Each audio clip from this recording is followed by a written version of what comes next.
Aloha, everyone. My name is Julio Rodriguez. I'm the director of the Center for Language and Technology at the University of Hawaii at Manoa. This event is being recorded and is also streamed online on the YouTube channel of the Language Flagship Technology Innovation Center. The ConnecTalks program was created in 2019 by the National Foreign Language Resource Center at the University of Hawaii and the Language Flagship Technology Innovation Center. Both centers are housed at the University of Hawaii. The ConnecTalks program features speakers who inspire connections between language and education and other fields. Today's program features two colleagues who are internationally renowned in their fields of expertise. We wanted to honor them with special introductions by individuals who are familiar with their work. So I'm pleased to now invite Christina Oni to the ConnecTalks stage to introduce our first speaker, Emi Ebesu Hubbard. Aloha kako. I'm Christina Oni, professor of communicology. I am honored and delighted to introduce my colleague and dear friend of over 30 years, Dr. Amy Ebesu Hubbard. Dr. Hubbard is professor and the director of the communicology program in the School of Communication and Information in the College of Social Sciences at the University of Hawaii at Manoa. She is an award-winning teacher, earning the prestigious University of Hawaii Board of Regents Medal for Excellence in Teaching. Her primary teaching and research areas include nonverbal communication, conflict management, interpersonal relationships, and deceptive communication. Dr. Ebesu Hubbard's career has been spent seeking to understand and improve communication with others, whether it be in the classroom, in her research, or in the community. She works to expand people's communication repertoire and dispel myths about what is supposedly good and bad communication, as the findings from her research indicate that the communication advice sometimes given for public consumption is faulty at best. Her research has also received recognition with top paper awards at communication conferences across the United States. She's been involved in grants in an array of important topics, including a smoking cessation program for college students utilizing exercise and relational support, and another on culturally appropriate health-based projects in rural communities in the state of Hawaii. Currently, she's a co-PI on a grant investigating maize. She's always been interested in increasing people's skills in communicating scientific information to all sorts of different audiences. That's a key passion of hers. Dr. Hubbard shares her expertise widely, conducting communication skills trainings and offering consultations for many organizations, including Hawaii Pacific Health, Kaiser Permanente, the Department of Education, UH Cancer Center, and the Hawaii Department of Agriculture. The topic for today's talk is Remember the Nonverbal. It's an absolutely foundational topic and a very salient area of Dr. Hubbard's vast expertise. As such, it's a wonderful opportunity to hear her discuss the critical importance of nonverbal cues in the communicative process. Without further ado, please help me welcome my colleague and friend, Dr. Amy Ebesu Hubbard.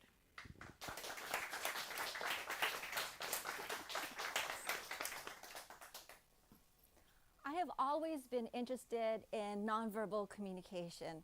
From the time I was little, when we had to take class photos in elementary school, I would wonder about, am I smiling enough? Am I not smiling enough? Is my teeth supposed to show when I smile? Are my teeth not supposed to show when I smile? And so throughout my childhood, my family and other people would talk about nonverbal communication. I recall my mom telling me, and so this is a picture of my mom, and she would tell me at that age, she would tell me no one would be my friend if I was sarcastic all the time. So she warned me about the tone of my voice. Or when I was walking home from elementary school with my sister, yes, we walked a mile up a hill in the mud, and sometimes there were stray dogs around, and we were told that you're supposed to stand still when a stray animal comes charging at you. And sure enough, one day a stray dog came charging at us. And so my sister, who you can see with the glasses, is a little shorter than I am, but a year older than I am, decided that she would protect us. And at this particular age, it's about 50 years ago now when this happened. I remember it so vividly. She was able to effectively communicate with the dog and chase the dog away. And I remember the sound that she made. She did this at the dog, and it ran away. And I was like, wow, your nonverbals are amazing. Or the time when I was upset. I had just received scoldings from my dad, and I had to do my chores. But I was doing my chores sort of like mean. I was upset, right, when I was doing my chores. But my dad said, you cannot do your chores like that. You have to do them not upset. And I was like, how is this possible? I'm upset, but I'm supposed to act like I'm not upset when I'm doing my chores? And I realize now that actually it's an important nonverbal skill called emotion regulation, emotion control. And so throughout my childhood, I've been thinking about these sorts of nonverbal cues that later on I've come to investigate. But also, I've learned about the importance of nonverbal communication, its power, but also how it can help us to understand or misunderstand people. And I can recall a current time where I had some misunderstanding. And so we were engaged in faculty versus student bowling, and a student was congratulating me for my good bowling because normally I win most potential. But I did something good. And so what this student did was he stuck out his fist at me. And at the time, all I knew was a high five. So he had his fist, and I didn't know what to do. So naturally, what I did instead is I stuck out my hand to it, I kind of grabbed it, and I kind of squeezed it and shook it. So clearly, I wasn't using my nonverbal communication skills to its best effect. But I recognize, right, the importance of our nonverbal behavior and how it intersects in our everyday life. So today, I'm going to talk about its impact, how it functions, and also some cautions or caveats when we're thinking about nonverbal communication. And along the way, I'm going to share a little bit about some of the research that I've done in that process. And so first off, let's talk a little bit about its impact. So I recall when the movie Hitch came out in 2005. So it was a movie about dating, and Hitch was the date doctor who had all this advice about it. And people now think about that movie that maybe it didn't age well, considering what kind of dating advice was given throughout that movie. But what I focused in on in that particular movie was one of the opening lines where Hitch says something to the effect of, 60% of our behavior is body language, and it said 30% is your tone of voice. And so he said 90% of what's going on ain't coming out of your mouth. Well, I know what that research was based off of. Unfortunately, it's faulty research in the sense that it's often quoted in news, in books, but in people saying this to me in everyday life. But in actuality, that it's a provocative saying, but it's not true. It's not accurate. What it's saying is that nonverbal communication is like a big fish in the communication pond. But in actuality, that's not the case. In fact, Albert Moravian and his colleagues, the ones who actually that quote is based off of, has said himself that it was never meant to explain all communication behaviors, all nonverbal communication behaviors. They were mainly looking at attitudes and feelings, and they didn't give the words much chance to vary. In fact, they just said one word at a time. And so it's a misuse of the idea of the research. Instead, other people have said that maybe nonverbal communication is not even important at all, that language is where all the action is at, what you said, the verbal messages, and that nonverbal communication is just a little fish in the communication pond. It's fluff, it's superfluous. What we know from a lot of research now is that nonverbal communication really accounts for about 2/3 of meaning overall. So it's not all of it, but it's not nothing either. It's somewhere in between, and it's important to consider both our verbal and our nonverbal messages when thinking about the overall communication process. Even though sometimes when we are talking about it in a class, when we're teaching about it, we might focus in on one, but it's often useful to recognize how they both intersect to help to create meaning when we are communicating with other people. In addition, nonverbal communication is sometimes thought of as body language. So you heard that in the quote, body language. So it's what are you doing with your face, or what are you doing with your hands, your body. But nonverbal communication is much more than simply what you're doing with your hands and body. Take a look at this particular image here. What you can see in this particular image is that sure, we can see that their faces aren't looking at each other, and what their postures look like. But you can also see that they are close in distance to each other. They might be touching each other. That communicates something. Think about the environment here. That's also part of our nonverbal communication. Are they in public transportation? Why are they so close to each other? If they were out in a park, would it be appropriate to be standing like this next to other people? Do these people know each other, not know each other? Can we tell a little bit about how they are not looking at each other? Are they going to work? Are they in a rush? Are they waiting? Is this in the morning rush hour? Is it in the middle of the day? Or is it at the end of the day? Or what about smell? How do people smell in this particular environment? Do they smell pleasant? Are they trying to repel me? Are they trying to make themselves more attractive to me? Or are all these sorts of kinds of cues, what I've asked questions about in this particular image, are a part of nonverbal communication, but they often get overlooked. In addition, sometimes when people talk about nonverbal communication, they instead focus in on single cues and they say, then we can tell, we can read somebody's mind by simply looking at a single cue. For example, we see here that oftentimes we see in popular press books, they're like, don't cross your hands, because if you cross your arms, because if you cross your arms, then that means that, oh, you're upset, or you're blocking someone from them. Sure, it's possible that they could be upset. But it's also possible that people could be confused, could be thinking, could be sad, could be happy, could be surprised. So there are a lot of different messages that can be communicated besides that you're upset or angry by looking at a single cue. It's often not accurate in conveying overall understanding.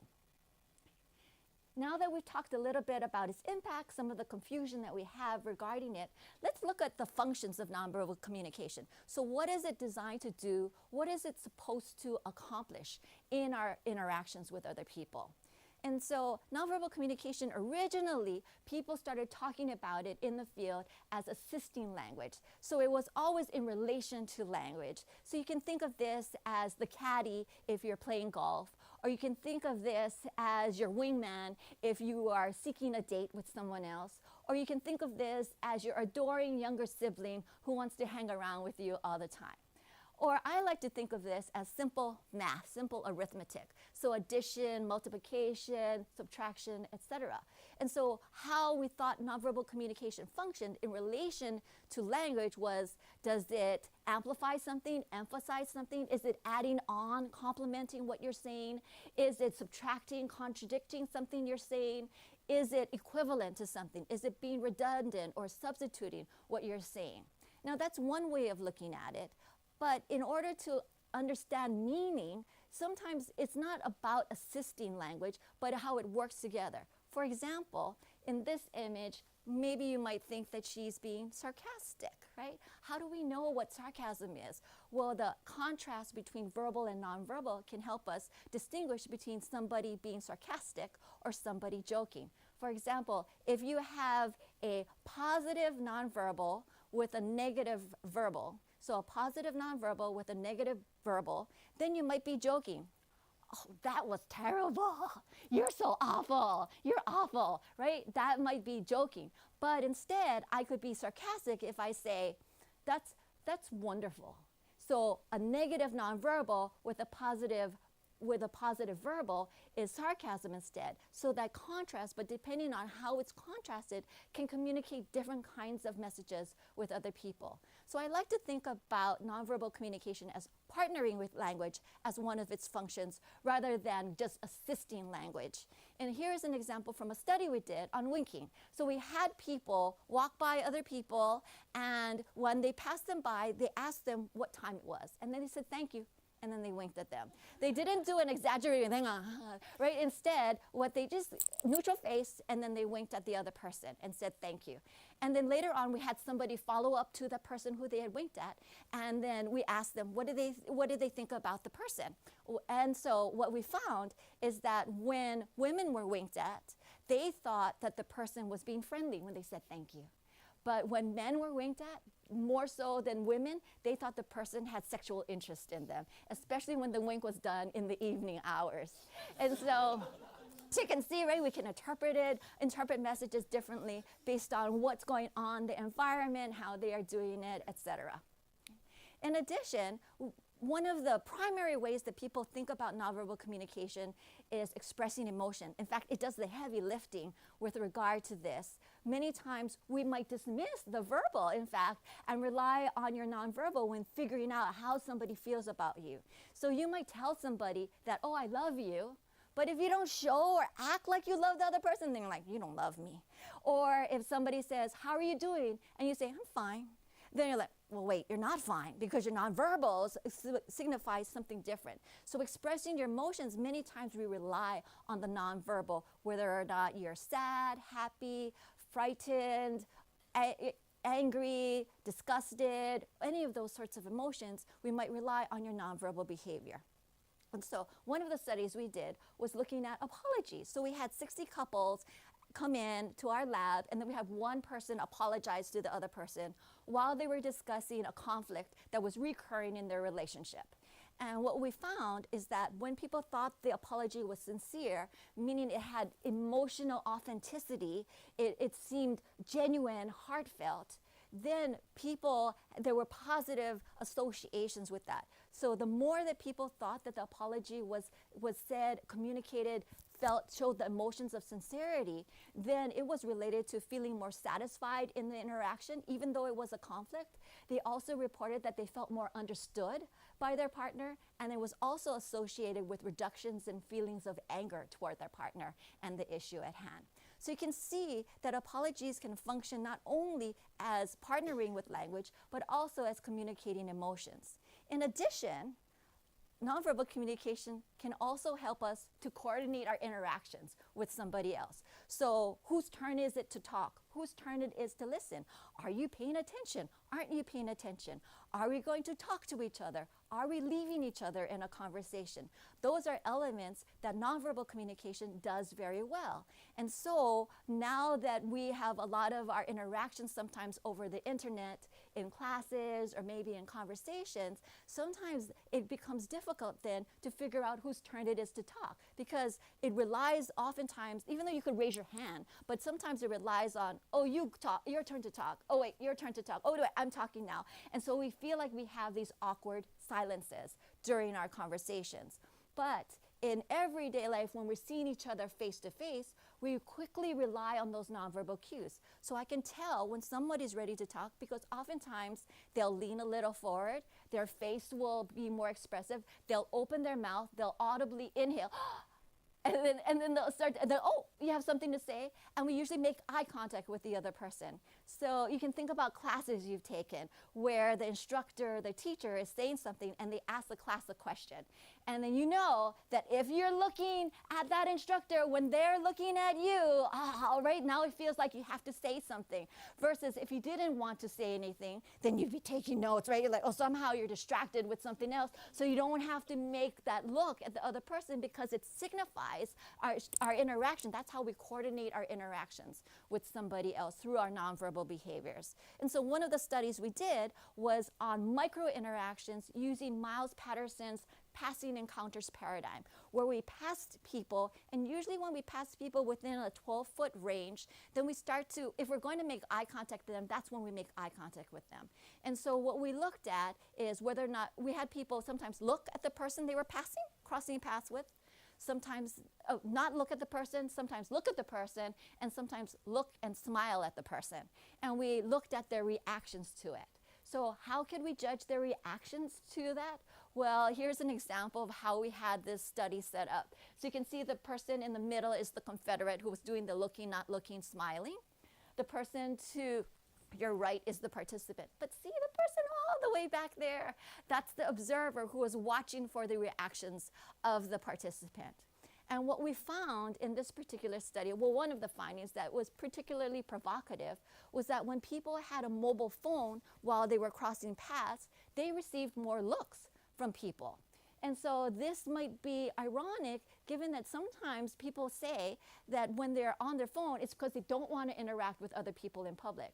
But what they're doing by being on the phone, at least our study found, was that people were actually looking at them more than when they were not on their phone.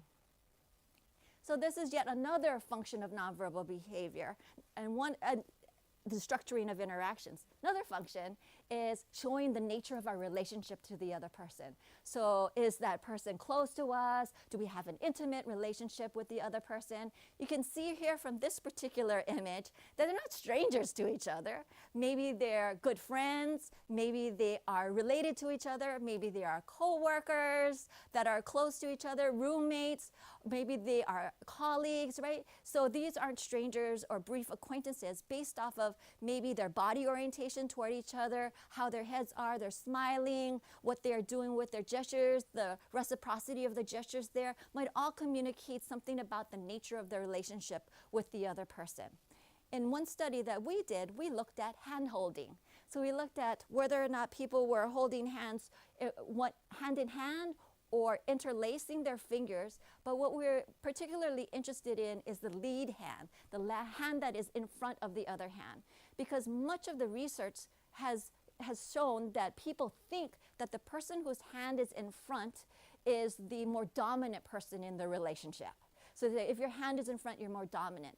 We wanted to know, what do couples actually say? Not what do people think when they see this, but what do couples actually say? And so what we did is we observed people holding hands, but we also looked at the distance between people and then any height differences. And what we found was that it wasn't related to, and then we asked, had them fill out a survey about the nature of the relationship, how close they were. And sure enough, all the people we observed were pretty close to each other. They were happy in their relationships. But it wasn't related to any dominance. Instead, what we found was that the lead hand was related to whoever was taller. So the person who was taller was the one who was the hand in front. We didn't find any support for the idea of front and back and who's dominant in the relationship. So you can see sometimes, right, you might think that nonverbal cues are communicating something, and they might not be when we look at people in the actual relationships with each other. Final function that I wanted to talk to you about is persuasion. So nonverbal communication can influence other people, can persuade other people, can change their attitudes, can change their behaviors. So you can imagine if somebody is wearing a uniform, then we might follow their directions, right? We might think, oh, they're in charge. Or if you don't want anybody to speak to you in public, you might hold a clipboard, because then people are thinking that you want to survey them, so they'll avoid you because you have a clipboard with you. Or you might have been thinking you're trying to look authentic, right? Trying to look credible in whatever task you might be doing. In a study that we did, we looked at touch and gratuities. So what we had are servers in Waikiki here in Hawaii, and they gently touched somebody lightly on the shoulder, on the upper arm, while returning their change. So that's all they did, just touch them lightly while returning their change. And what we found was that we had a 150% increase in tips just from that simple touch on their shoulder. It influenced their behavior, it affected their behavior. So these are just some of the functions and some of the ways in which nonverbal communication can play a role in our everyday life when we might be thinking about how we're talking to somebody else, what's the nature of our relationship with someone else, communicating our emotions to another person. But there are things that we need to be careful about in terms of wholesale adoption. Oh, wow, nonverbal communication can do all of these wonderful things. So I want to leave you with some cautions or caveats about what I've talked about today. And one of them is the idea that context matters. So here you see a person who is sitting, maybe he's contemplating life's mysteries, but if I show you the rest of the context, now it might change your understanding of what is going on here. So maybe they are upset with each other, there's some relational issue, turmoil, something's going on there because their backs are to each other, they're not making eye contact with each other, they're not touching each other, and yet they have pillows in front of them, right? So that might suggest something different is going on besides him contemplating, stripped of that other context. In addition, you can see this particular example. So there's a woman here, and she is holding a thumbs up. But what if I told you, and some of you already know, right, that thumbs up is an obscene gesture in some cultures. And so now she's smiling, but maybe with an obscene gesture. So what if there's kidnappers and she's trying to signal to you because she knows you know that it's an obscene gesture. And so she's like, everything's not okay, but how do I show it to you? So I'm going to try to make it like it looks okay when it's really not okay, right? The context can change how we interpret what is going on. In addition, obviously, there are cultural differences in terms of nonverbal communication. So a cue can have different meanings in different cultures, or the same cue can have different meanings, or different cues can mean the same thing, or there might be certain kinds of cues that are meaningless in other cultures. So here I've shown you an example of people referring to themselves, pointing to themselves. But in some places in the world, pointing to yourself is pointing to your body or your torso. In other places, it's pointing to your face or your nose when you're referring to yourself. So we see those sorts of differences.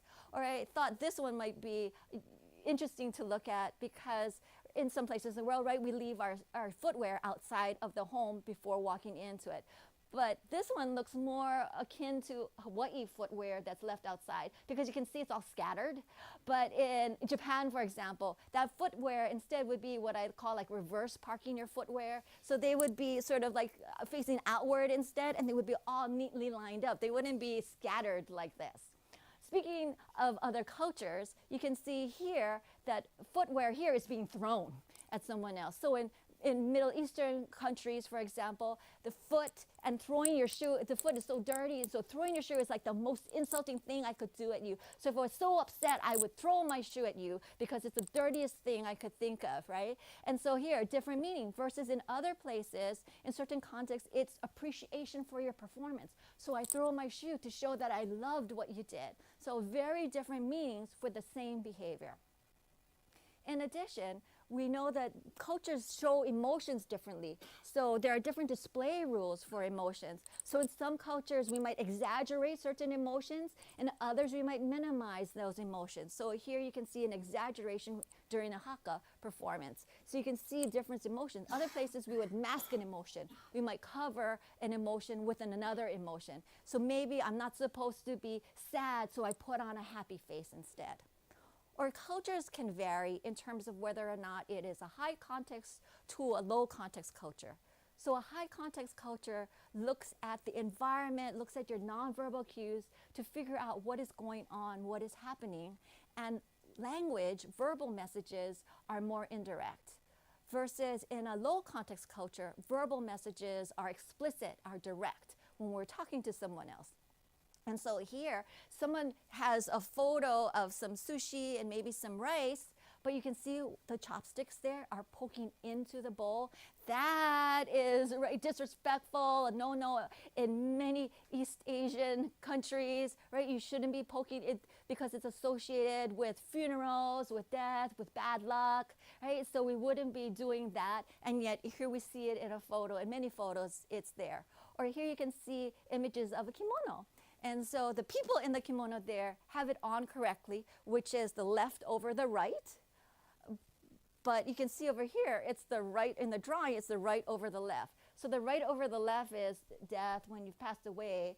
The left over the right is when we're alive and we're wearing our kimono. So you can see just that subtle difference that in many parts might not make any difference to them. What difference am I? I'm just putting on the kimono. But in other places in the world, it has meaning depending on if the left is going over the right or the right is going over the left. Another difference that we see across cultures that is relevant to nonverbal communication is whether or not that culture is a high contact to a low contact culture.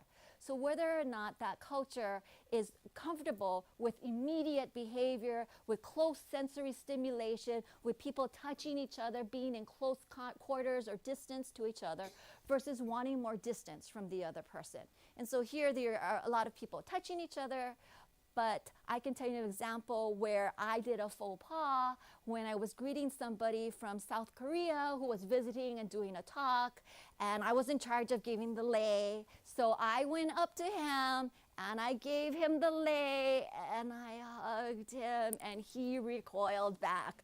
And he was like, oh, what's going on? Because I didn't recognize the cultural difference in non-immediacy versus immediate cultures instead. And so I was disruptive to his personal space. Finally, think about the cues. I want to go back to this, right? Remember when I was talking about the crossing of the arms? Well, we usually have to rely on multiple cues or clusters of cues in order to make some judgment. And that's how we can be more confident in the meaning that we think is present. And so relying on a single cue often leads to misunderstanding. So here you have a shaka. So the shaka in Hawaii might be, so people do their shaka differently, right? They might do it low. Some people do it super loose, or you might do the baby shaka. And so we see the shaka in different forms. So usually a greeting or saying thank you, hi, welcoming somebody else, sorry to someone else, right? We might use the shaka there. Or maybe it might mean something else. So here, maybe they're doing a shaka, or maybe they are saying let's go drink. Or maybe they're saying, oh, call me on the phone. How can we tell the difference? It's only a single nonverbal cue, so it's hard to tell. But if you see this other gesture with it, pointing this, then maybe we've eliminated some of those options, right? So maybe it's not the thank you, maybe it's not a greeting, and so now maybe we're going drinking, or you're going to call me on the phone, or I'm going to call you on the phone instead. So what I've covered for you today are things to consider, things to think about when you are trying to communicate with other people, and when you're trying to teach other people about a different language, that we shouldn't forget the nonverbal components of it, because it has some impact in our communication, in creating understanding. It also serves multiple functions. It can stand alone, or it can go along with language. And there are still some cautions that we have to keep in mind when we're considering nonverbal communication. And so when you are maybe teaching somebody about a greeting, for example, or a thank you that we often see for early language learners, then maybe you might consider not only how they are saying that, are they correctly pronouncing that word, but maybe about the nonverbal behaviors that surround it. What are they doing? Are they supposed to clasp their chest? Are they supposed to put their hands together? Am I supposed to bow my head down to you? What happens when we approach each other? Do I look at you? Don't I look at you? Do I use two hands? Do I use one hand? All those sorts of nonverbal behaviors and cues might be relevant to talk about when we are training people to learn another language. And so I've talked to you about not only its impact and a more guarded or more accurate assessment that it accounts for about 2/3 of overall meaning, and that it's more than body language, but also about some of its functions besides partnering with language, but also how it structures our interaction, how it communicates emotions, how it can convey the nature of our relationship to other people, how it can persuade others, and some cautions with regard to relying more on multiple cues rather than single cues, considering cultural differences, and looking at the context. And so now that I've grown up a little bit and my parents are now 90 years old, I find myself now giving some nonverbal communication advice to my mom in particular. And so she's worried that because she's 90 that she doesn't want to appear too old. So I'm telling her to stand up straight, I'm telling her stick out her chest, and I often tell her strut mom, strut, so that she can walk confidently. And so maybe now you can strut as well, now that we talked a little bit more about nonverbal communication in the overall communication process.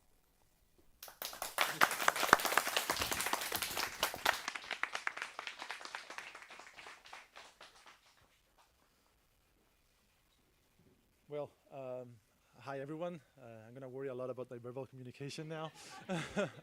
My name is Alberto Andújar, and I'm a university teacher at the University of Almeria in south of Spain. And last year, I had the great pleasure to introduce Mark Pegram for a conference I organized. He was the keynote speaker in that conference. This year, once again, 1 year later, have again the honor to introduce him one more time. I also had the privilege to attend an incredibly inspiring talk at that conference, talking about the evolution of digital literacies. And it's again a true honor for me to introduce him one more time today. Mark is associate professor in the Graduate School of Education at the University of Western Australia in Perth. He specializes in digital technologies in education with a particular focus on mobile learning, augmented reality, artificial intelligence, and of course digital literacies. Of course, Mark has received numerous awards in teaching excellence and is also editor of relevant international journals, such as, for example, the Journal of Virtual and Personal Environments, Learning Environments, sorry. And he's also served as a board member for different international organizations and different international educational technology committees and boards. He has also numerous publications in the field of educational technology, and among others, two of his latest publications, again, he has many, so I cannot name all of them. One is Digital Literacies, published in Routledge in 2022, and the other one, the second one, is Mobile Lenses on Learning, Languages and Literacies on the Move, published by Springer in 2019. I could continue naming different achievements, research publications, mentions, etc. But this presentation would last forever. So without any further ado, Mark Pegram. Thank you. Thank you very much. Picture this. You're teaching a college class and you look out and you register a sea of faces reflecting the light of smartphones or laptop screens. Are your students taking notes about the grammar points you've been covering? Are they looking up supporting information online, and is that information correct, or is it an AI hallucination? Or are they checking TikTok and messaging friends? Picture this. You walk out of class during the break and your students are lined up along the steps outside, each one intently focused on the screen of their smartphone. Are your students catching up with partners and friends? Are they looking for videos or memes to share with the friends who are sitting beside them? Or are they passing time, scrolling through social media news feeds together but alone? Picture this. You're on holiday with the family and you buy a beautiful swimming pool. Are the boys making videos of the scenery to share their experiences with friends? Are they taking photos to look back on later? Or are they buried in news feeds or games, once again together but alone? Welcome to my presentation entitled Digitally Literate, Digitally Well. It's not a statement, it's a question. Do those images we've just been looking at represent digital literacy? Do they represent digital wellness? For many decades now, we've been using digital and mobile devices in our language learning and other kinds of learning, and in our personal and social and professional lives, and it's evident that these devices play an ambiguous role in our lives. Simply banning them would be too simple, but simply endorsing them would also be too simple. It's about how we use them. So in today's presentation, I want to raise the question of whether increased digital literacy skills for us and our students might lead to increased levels of digital wellness for us and our students. And I want to think about how we can help our students to use their digital devices in order to increase their digital literacy skills and potentially also their levels of digital wellness at the same time as they're using these devices to learn language. You'll have noticed another image here in the background, which I created with the generative AI software DALL-E 2, using a prompt about digital distraction and mobile devices. I'll leave this image on the screen during the presentation as a reminder of the issue that we're talking about, and I'll come back to it right at the end. So I want to begin today by looking at the background setting under the rubric of digital disarray, before going on to talk about two specific literacies, namely attentional literacy and critical literacy, which are a key part of the digital literacy skill set and might have something to contribute to digital wellness. So the term digital disarray comes from my work with Aga Palalas at Athabasca University in Canada.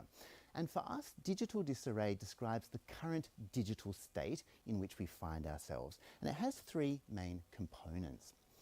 First up, digital distraction is about information overload that occurs in an attention economy where our attentional choices are stretched far beyond our attentional resources, and where, of course, tech companies' attention-hungry algorithms are always seeking to capture more of our attention.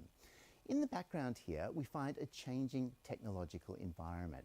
So we've seen the rise of mobile devices that track us 24/7 and interrupt our every waking moment, not to mention quite a few sleeping moments. We've seen the rise of virtual reality and augmented reality interfaces. We've seen the rise of big data, which some people see as emerging at the point where mobile devices meet the Internet of Things, IoT. And of course, more recently, we've seen the rise of artificial intelligence and robots. Secondly, digital disorder is about the circulation of misinformation and disinformation, with audiences increasingly unable or unwilling to disentangle fact from fiction. And in the background here, we find a changing informational environment where the big news is fake news. Actually, fake news is nothing new, but what is new is its prevalence and pervasiveness. Thirdly, digital disconnection is about the inability or unwillingness to connect across differences, to connect with otherness, often grounded in a lack of awareness of the boundaries of one's own worldview. And in the background here, we find a changing socio-political environment. What's happening is that more and more people who are very different from each other in a whole host of ways are coming into closer and closer contact more and more frequently in today's urban spaces and today's online spaces, giving rise to a phenomenon that sociologists call superdiversity, referring to the diversification of diversity. But in spite of this diversification, or indeed because of this diversification, we have also been seeing backlashes against diversity, as I'm sure you're very well aware. So we've seen political backlashes, cultural backlashes, social backlashes. So this is very contested terrain. So these three components feed into digital disarray, and that is the current state in which we find ourselves. As the name suggests, it is hardly conducive to digital wellness. So digital wellness is about having a balanced relationship, a reflective relationship with our digital technologies. There's an individual digital wellness element, a societal digital wellness element, and also an environmental or planetary digital wellness element. One of the central arguments of my work with Aga Palalas, but also one of the central arguments of my work with Nikki Hockley and Gavin Dudney, who are from the European consultancy company, The Consultants E. And in fact, you can see the cover of our co-authored 2022 book on the screen, Digital Literacies. So one of our central arguments has been that digital literacies may constitute a partial antidote, a partial solution, if you like, to the issue of digital disarray. They may help us to balance or rebalance our relationship with our digital technologies in such a way as to support individual digital wellness, societal digital wellness, and possibly even environmental or planetary digital wellness. I'm not going to say too much more about this framework today, except to point out that it's a rough map of the terrain of digital literacies aimed at language teachers and language learners. What I am going to do is to talk to you about two literacies from the fourth column, which is all about the designing and redesigning of meaning. So we're going to look at attentional literacy and then at critical literacy. So from digital disarray, let's move on to attentional literacy. So attentional literacy has been defined by Aga Palalas and myself as the ability to intentionally direct one's attention in the present moment toward information originating from the self, others, and the environment. So there's an intrapersonal element, an interpersonal element, and an environmental element. Beyond that, it's important to become aware of and remain non-judgmental towards new perspectives, multiple viewpoints, and shifting contexts. As an aside, we're currently engaged in a Delphi study where we're seeking expert opinion about this definition. So in due course, we will have a refined and updated version of the definition. So attentional literacy is at an absolute premium in a world of digital disarray, as signalled by a recent proliferation of terms describing attentional challenges and attentional demands. So we're living in an attention economy. We are paying full attention to nothing and continuous partial attention to everything, in part due to fear of missing something important or interesting, an idea which is paralleled by the more recent term FOMO, or fear of missing out. We are suffering from headline stress in a world of rolling catastrophic headlines. We're living in a state of information disorder. And in the wake of the COVID-19 pandemic, we've been swamped with an infodemic. In his elegantly argued 2021 book, 4,000 Weeks, Oliver Burkeman has reminded us that anytime we go online on social media, we are not the customer, but the product being sold. Or more specifically, our attention is being captured by the tech company's algorithms and sold on to the highest bidder. One of the many tech industry figures who is cited by Oliver Burkeman is former Google design ethicist Tristan Harris, who has famously said that when we go online on social media, no matter how much self-control we exercise, there's 1,000 people on the other side of the screen, and I might add they are well-trained and well-paid people, whose only job is to keep us online. Perhaps the ultimate downside of the attention economy, as Oliver Burkeman goes on to say, is that it systematically distorts the picture of the world that we carry in our heads at all times. We become overly focused on the negative and the catastrophic. We become overly focused on the dangerous and the threatening. And we become less willing to connect across differences, to connect with otherness. So where might we begin with students? Well, here's an example of an activity from our 2022 book, the one that I co-authored with Nikki Hockley and Gavin Dudney. It's aimed at English language learners at level intermediate plus, and it targets vocabulary relating to technology and the internet and also well-being, grammar relating to past tenses, functions relating to recounting experiences and giving opinions, and both productive skills, so speaking and writing. And at the same time, it targets attentional literacy. So we begin by asking students to list the main digital information and communication channels they use each day, to rank them in order of importance, and to talk about the reasons for that ranking. And then we ask them to choose one per day to do without, keeping a reflective journal where they note down what they don't like about the experience, but potentially also what they do like about the experience. And like all of the activities I'll show you today, this one is designed for English language learners, but could be adapted to other languages. So when it comes to attentional literacy, there is an individual digital wellness element, but there's also a societal digital wellness element. And for that reason, we need action by governments to rein in the data gathering of tech companies, and we need action by tech companies themselves to rein in their attention-hungry algorithms. But there is also always scope for action by individual educators, working with individual classes or even individual students. And the place to begin is by drawing our students' attention to how they are already spending their attention online and getting them to think about how else they might spend it. And that is something that we can do interwoven with the teaching and learning of language. Okay, so from attentional literacy, let's move on to critical literacy. Critical literacy has been defined by Nikki and Gavin and myself as the ability to apply a critical lens to all aspects of digital technologies, including digital information, and through research, reflection and discussion to arrive at a considered position on their design and or redesign. In an era of misinformation and disinformation, it is very easy to feel nostalgic for the days of libraries and hard copy books. But that would be a mistake, as James G. has reminded us, because books do not make you smart all by themselves. In fact, they can make you stupid if you believe everything they say, or if you only read books that contain viewpoints you already believe in. What's changed is that nowadays almost anyone with an internet connection can publish almost anything, almost anywhere, almost any time. So the gatekeepers of yesteryear have disappeared. Or more accurately, the gatekeeping function now falls to us as end users of information. We have to vet every piece of information we come across online. A few years ago, I came across an interesting announcement from the Paris Transport Network explaining that they were planning to rename a number of stations in the Paris Metro network, something that has happened a few times in the past. The one that really caught my attention was the planned renaming of this station, Telegraph, which was henceforth to be known as Tweet. You can imagine why that caught my attention. It's A wonderful story, but as it happens, this announcement was published on the 1st of April 2016. In other words, it was an April Fool's joke.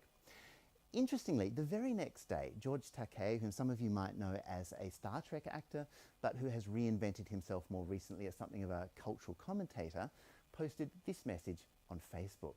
Ah, 1st April, he said, the only day of the year that people critically evaluate things they find on the internet before accepting them as true. Here's what I say to my students. Treat every day on the internet as if it were April Fool's Day. Because after all, in a world where people feel lost amid a sea of misinformation and disinformation, there's not much room left for individual digital wellness or for societal digital wellness. So one strategy that has been quite popular with lower level language learners has been to send them to bogus or spoof websites with a list of comprehension questions and to see whether and when students realise that the sites are fake. And one very popular site has been this one, the Tree Octopus site, which, as the name suggests, lends itself to a study of vocabulary relating to animals and grammar such as the present simple for facts. If students don't notice that a site is fake, this opens up a teachable moment where, as in this activity here, they can be sent back to the site as a whole class or in groups to look for the elements that should have raised questions in their minds. At higher levels, we might get students to experiment with fake text generator software, experiencing just how easy it is to create fake but very realistic looking SMS conversations or Facebook posts or tweets. And from there we could go on to talk to students about the role of AI in generating deepfakes. So essentially both of these activities are awareness raising exercises. Amy Brookman, the author of last year's Should You Believe Wikipedia, has expressed her concern that truth is going to increasingly become a privilege of the rich as paid information becomes more reliable than unpaid information. As such, we should be sending our students to public sites to evaluate them, but also to contribute to them and thereby come to understand their mechanics. And those public sites include everything from blogs through to Wikipedia, and at lower levels, simple English Wikipedia.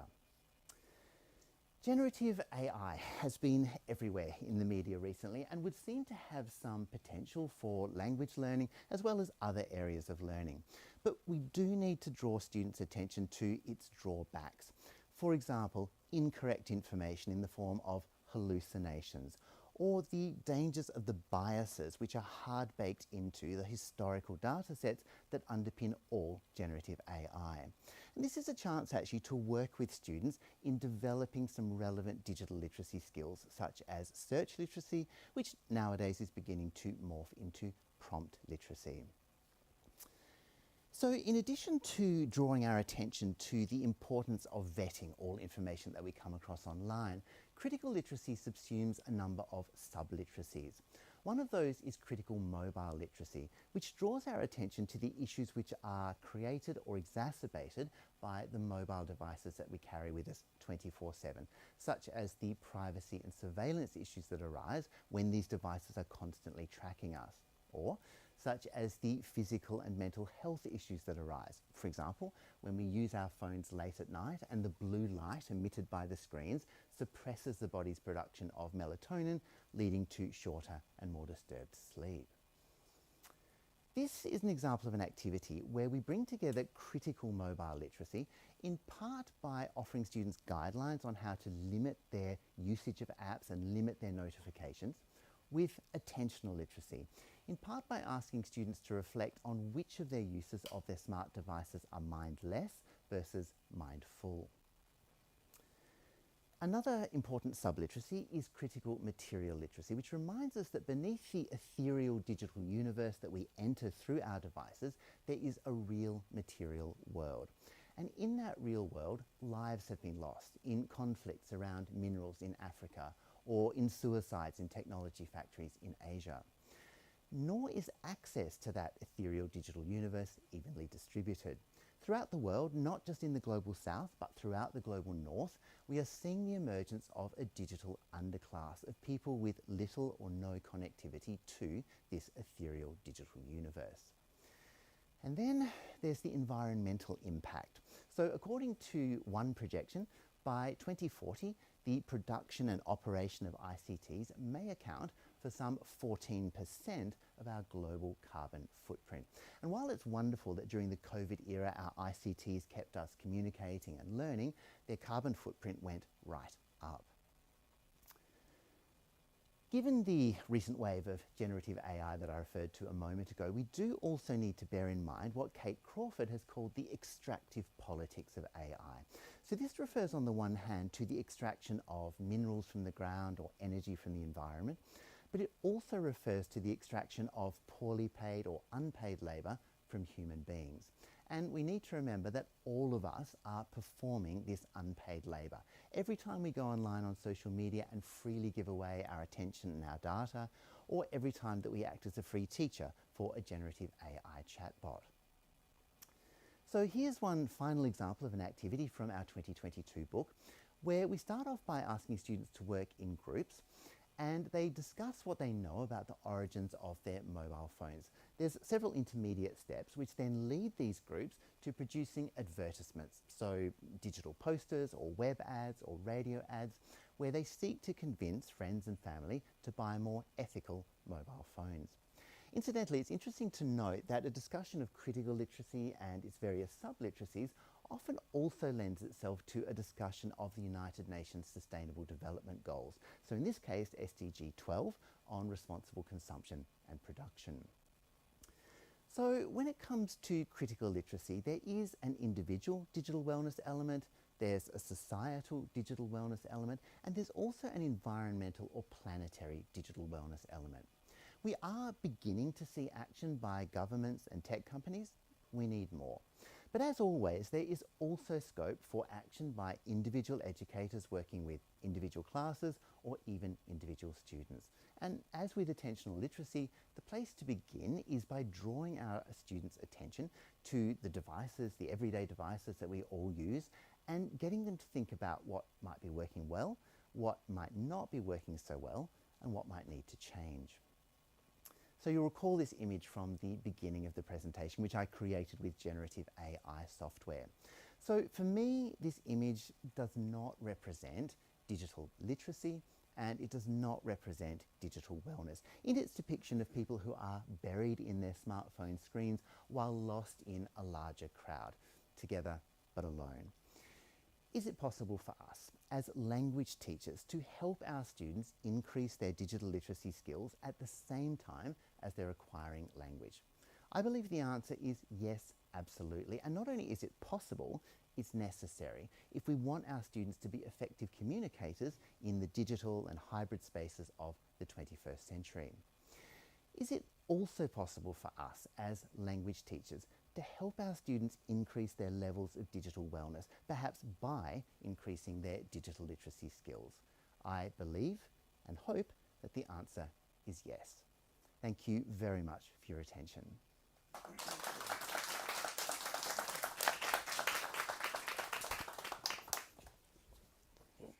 Thank you, Mark and Amy, for such inspiring and thought-provoking talks. They were amazing. Thank you so much for doing this. And thank you also to our local audience, and of course to all those of you who are watching us online. Mahalo for being with us. We hope you found today's talks as informative and thought-provoking as we did, and we hope that you have enjoyed the program. Thank you.